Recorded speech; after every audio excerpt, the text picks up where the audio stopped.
Troopers are investigating 15 cases where rocks were thrown at cars on I-40 East in Roane County. A string of reports unfolded last month, and 10 News reporter Gabrielle Hayes joins us with more from drivers with serious concerns. Gabrielle.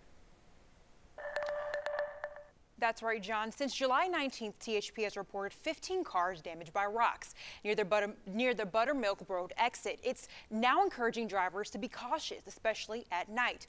I spoke to one mom who says she travels I-40 almost every day and isn't thrilled about the risk. Amy Simpkins says driving down I-40 is a regular part of her routine. Probably between 3 to 5 times a week. She says recent news about rocks being thrown over overpasses along the highway in Roane County worries her because she's more than just a driver. As a parent, I have 3 small kids and they're always in the car with me. Since July 19th, THP has reported 15 cars damaged by rocks in between mile markers 362 and 366. That's near the Buttermilk Road exit. An investigation is ongoing, but THP says it's difficult to solve these kinds of cases unless someone comes forward or sees something.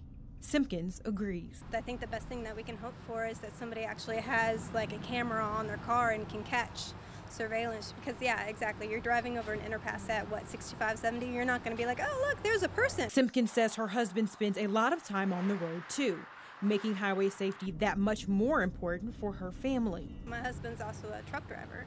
He risks his life every day. He doesn't need the added risk on top of it. In the meantime, THP encourages people to use caution when driving in these areas, especially after dark. Driving a car is dangerous enough. We don't need people throwing rocks at our cars and making it that much more so, In Roane County, Gabrielle Hayes, 10 News.